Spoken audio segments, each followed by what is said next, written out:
If you're a photographer and you're trying to get pictures like this, then hang around because I'm going to show you exactly how I did it. I'm Kelsey with Kelsey Freeman Photography, and I'm a studio photographer located in between Atlanta and Birmingham. So I'm going to fill you in really quick on my gear that I'm using. So my camera is the Sony a7R IV, and then as far as lights, I'm going to be using mostly Godox lighting. So let's go ahead and get into the lighting aspect. I'm gonna freeze real quick and explain it.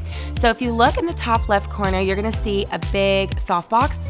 That is a 120 centimeter size softbox. And what that's gonna do is it's gonna give me pretty soft light, but not too soft, like if I were to be using like an 8-foot umbrella or something. This is much smaller to give me more shadows and depth, but it's also gonna make it somewhat softer than if it was just a bare bulb. Now, as far as the angle goes of the lighting, here's what I'm doing. I'm angling it at, I guess you could say maybe like a 45-degree angle or something like that, so that it's pretty flattering, and it's gonna kind of hit all alongside her body.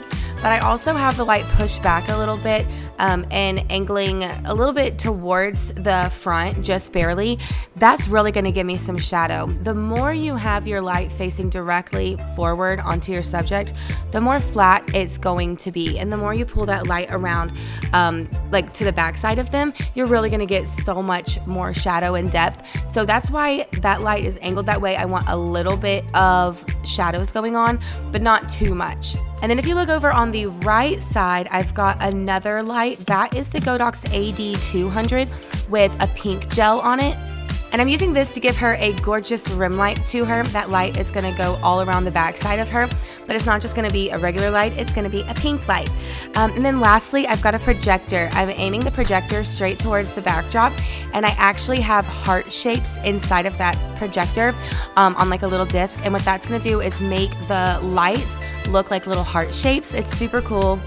And they have all sorts of different shapes you can use if you've seen like window shapes. I mean, there's literally so many you can use. And now we're gonna change things up. We're gonna do a different look. I'm gonna bring her down to the ground, so I'm moving my softbox lower so that the light is gonna be accurately hitting her at the level she's at.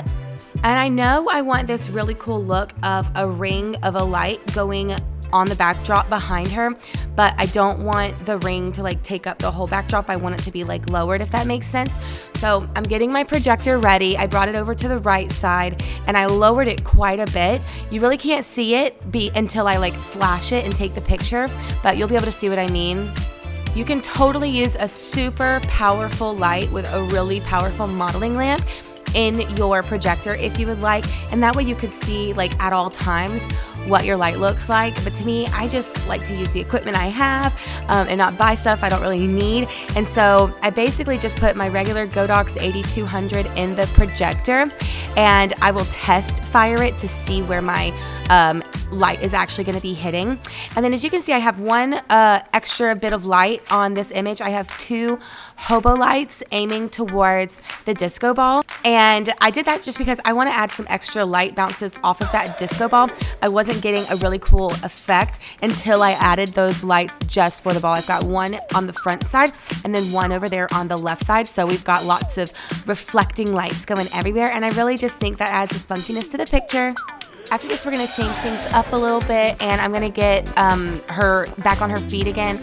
I've got a strip box over on the left side now, and what that's gonna do is give her a really harsh rim light on her right side, but I do have a blue gel inside of there. And then on the right, you can see I still have that pink gel over my Godox AD200, and I've got that angled towards the backdrop to give me a nice like pink hotspot on the background. And as you can see, I've turned off my AD300 light that's in my big softbox over to the left. I'm strictly using my strip box and my other lights with the gels on her as the lighting.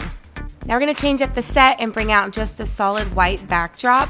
Now I was really bad and I forgot to record this whole first portion, but this gives you an idea on what I was able to get. I used the same idea of the projectors, just this time we have a white backdrop to really see those different lights hitting. Now here's a breakdown of the lighting. In the top left corner, you're gonna see my big 120 centimeter softbox. Inside of there, I have a pink gel. Now what this pink gel is doing is it's gonna make the entire atmosphere pink. So this white backdrop becomes a pink backdrop. I still have my projector angled at the backdrop with that arch in it, and there's no gel on that, so it's just like regular old light. And then on the right side, you see I still have the 80-200 with a pink gel. And what this is doing is just adding to give her some rim light across her body. Now this is my absolute favorite from the entire session. I really had fun with the lighting here. So if you look at the top, you'll see the AD300 is still in that big soft box. There's no gel in it anymore, so it's just regular old lighting. Then I have 2 strip boxes off in the back. The one on the right has a pink light in it, and I've really angled it towards the backdrop to give it that hot spot sort of look. And then on the strip box on the left, I have a purple gel. And so these are kind of marrying together in the middle to create that awesome magenta sort of color.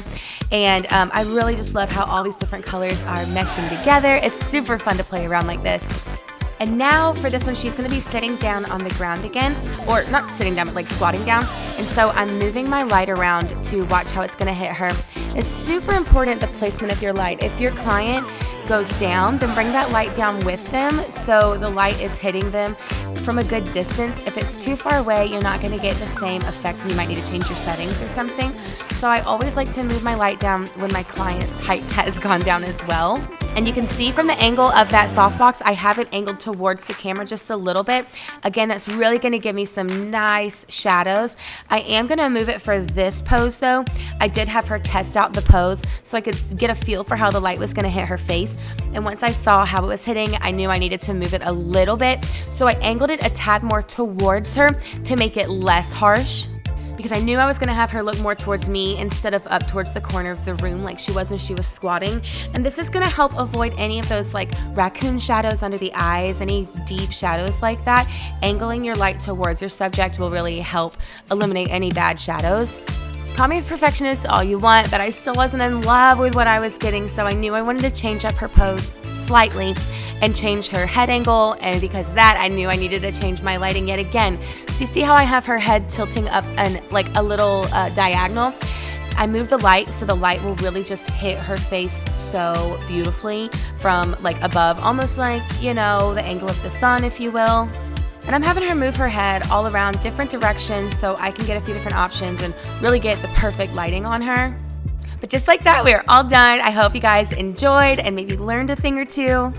And be sure to go follow Mackenzie, my awesome assistant who was modeling for me today. I'm gonna put her information in the description. Until next time, bye guys.